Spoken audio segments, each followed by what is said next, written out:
ಆದಿಕವಿ ಪಂಪ. ಎಂತು ಬಣ್ಣಿಸಲಿ ಕವಿತಾ ಗುಣಾರ್ಣವನ, ಎಂತು ಹೊಗಳಲಿ ಈ ನಾಡೋಜನ, ಎಂತು ನಮಿಸಲಿ ಈ ಸರಸ್ವತಿ ಮಣಿಹಾರನ, ಎಂತು ವಿವರಿಸಲಿ ಈ ಹಿತ ಮಿತ ಮೃದುವಚನನ. ಹಾಡಲೆ ಕವಿವರ್ಯರು ಗೌರವಿಸಿದಂತೆ, ಏಂ ಕಲಿಯೋ ಸತ್ಕವಿಯೋ ಕವಿತಾ ಗುಣಾರ್ಣಭವಂ, ಪಸರಿಪ ಕನ್ನಡ ಕೊಡೆಯ ನೋರ್ವನೆ ಸತ್ಕವಿ ಪಂಪನಾವಗಂ.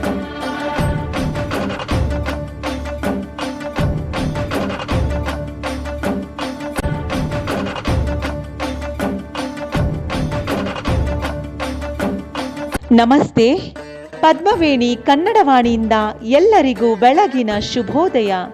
ಓದಿನ ಆರಂಭದಲ್ಲಿ ಬಣ್ಣಿಸಿದಂತೆ ಇಂದಿನ ಓದು ಆದಿಕವಿ ಪಂಪನ ಬಗೆಗೆ. ಆತ್ಮೀಯ ಕೇಳುಗರೆ,